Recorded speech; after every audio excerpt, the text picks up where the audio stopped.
গন্ডাছড়ায় দুটি নতুন multipurpose building সেন্টারের উদ্বোধন হলো মঙ্গলবার। এদিন সকাল 11টায় গন্ডাছড়া মহকুমার রামনগর এডিসি ভিলেজের ধনবাবু পাড়া এবং উত্তর গন্ডাছড়া এডিসি ভিলেজে নির্মিত দুটি মাল্টিপারপাস বিল্ডিং সেন্টারের উদ্বোধন করেন মন্ত্রী শুক্লাচরণ নোয়াতিয়া।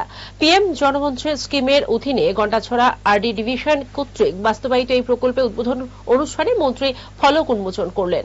মন্ত্রীর সঙ্গে অনুষ্ঠানে উপস্থিত ছিলেন 44 রাইমা ভ্যালির বিধায়িকা নন্দিতা দেববর্মা রিয়াং এবং 8 নং গঙ্গানগরের এমডিসি ভূমিকানন্দ রিয়াং সহ অন্যান্যরা। বিভাগে 100টা সিট, কোন জায়গা 50টা সিট, আবার হাই ফ্লাইয়ে প্রায় 32টা হোস্টেল সারা ত্রিপুরাव রিয়াং কমিউনিটি নিবাगै পিটিজি डिपार्टमेंट मिनिसिंथै सामं तांदागै दङ।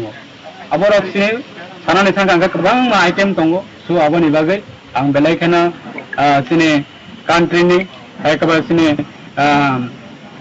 India government honourable prime minister Narendra Modi ने बेलायखाना हामबायमाया फरो त्रिपुरा हास्टेन ऑनरेबल चीफ मिनिस्टर बनो बेलायखाना हामबायमाया फरो जे अबहाय सिनी दफानि थानैबो सिनी कम्युनिटी नि थानैबो अमहाय यूनिक प्रोजेक्ट अबहाय यूनिक स्कीम अमहाय खलायै रां कोटी कोटी टाका खरच खलायै जे डेभलपमेंट नि सामं ताङै दंमोन आगामी दिनाव सिनी बरस